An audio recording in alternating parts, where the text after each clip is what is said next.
وفاق میں یہ بات بھی کی گئی تھی کہ پولیس اور کاؤنٹر ٹیررزم ڈپارٹمنٹ داخلی سلامتی کی حفاظت کریں گے، ضرورت پڑنے پہ اداروں کو بھی انگیج کیا جا سکتا ہے۔ جی بالکل۔ اچھا، اس پہ پھر پاکستان جی سر دیکھیں بالکل یہ پوائنٹ اس میں دیکھیں، اگر آپ 15 نکات دیکھیں تو 15 کے 15 نکات بہت ہی اہمیت کے حامل ہیں۔ جس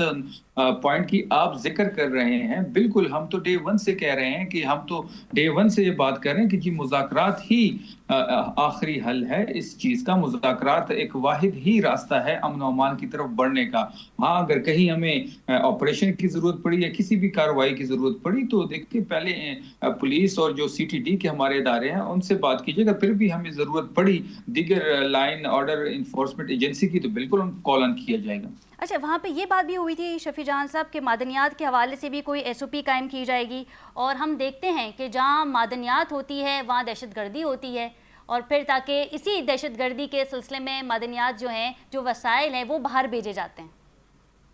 دیکھیں بالکل یہ ایک تاثر ہے خیبر پختونخوا کے لوگوں میں، یہ ایک تاثر پایا جاتا ہے خیبر پختونخوا کی اسمبلی میں، یہ تاثر پایا جاتا ہے وہاں ایک رہنے والوں عام بندے کے ذہن میں یہ تاثر پایا جا رہا ہے کہ جہاں معدنیات ہوتے ہیں تو وہاں پہ حالات خراب ہوتے ہیں، حالات کے ذریعے، حالات کی خرابی کے ذریعے ان قیمتی جو ہمارے معدنیات ہیں، جو خیبر پختونخوا کے وسائل و ذخائر ہیں، ان کو ایکسپورٹ کیا جاتا ہے۔ تو اس پوائنٹ پہ بڑی گفتگو بھی ہوئی، بہت بحث بھی ہوئی، لیکن تمام نکات اگر آپ دیکھ لیں معدنیات سمیت